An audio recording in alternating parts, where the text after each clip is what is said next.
Pernah nggak sih lo ngerasa lo mau ngelakuin sesuatu nih, tapi nggak tahu cara nanya atau nyampeinnya gimana?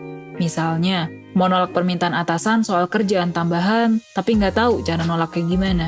Atau bahkan, mau nyampein kemauan lo, tapi nggak tahu gimana caranya biar nggak bikin sakit hati orang lain atau bikin sensi. Kalau lo ngerasa kayak gitu, it's okay. Berarti lo ada di video yang tepat. Di satu video sebelum tidur ini, gue bakal ngebahas 4 kemampuan komunikasi yang wajib lo pelajari. Jadi, simak video sampai habis ya. Komunikasi tuh jadi skill penting yang perlu dikembangin, apalagi buat punya hubungan yang baik dengan orang lain. Mau nambah teman, jadi orang yang lebih asik buat diajak ngobrol, atau nyampein pikiran ke orang lain.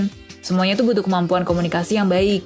Nah, kalau gue rangkum nih dari bacaan-bacaan yang udah gue pelajari nih, seenggaknya ada 4 kemampuan komunikasi yang wajib lo pelajari biar bisa komunikasi yang baik dan efektif.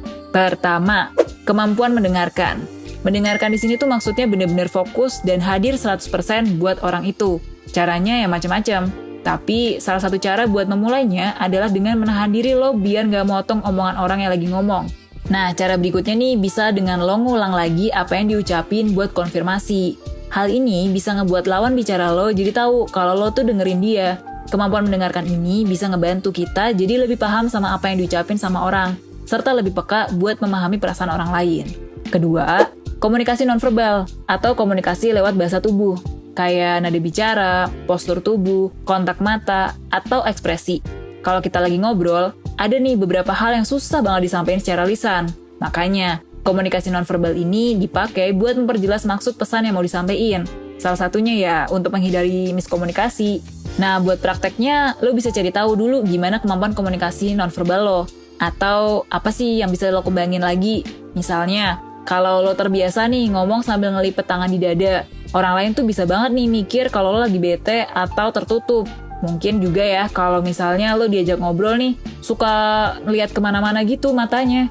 Gak jarang orang nangkap ini sebagai pertanda lo lagi gak nyaman atau lagi gak bener-bener mendengarkan. Ketiga, ngontrol emosi.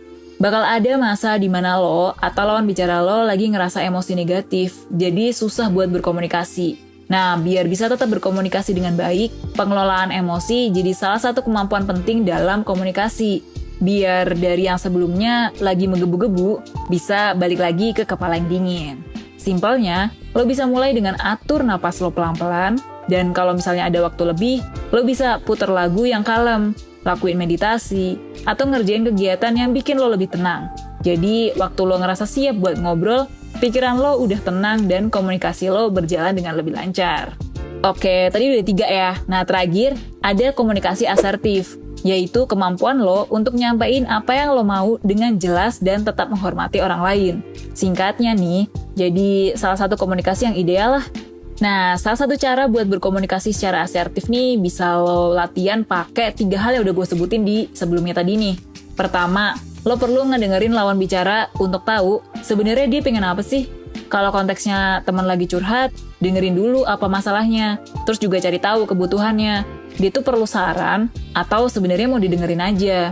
Kedua, elemen nonverbal, kayak intonasi bicara dan ekspresi lo pas ngomong.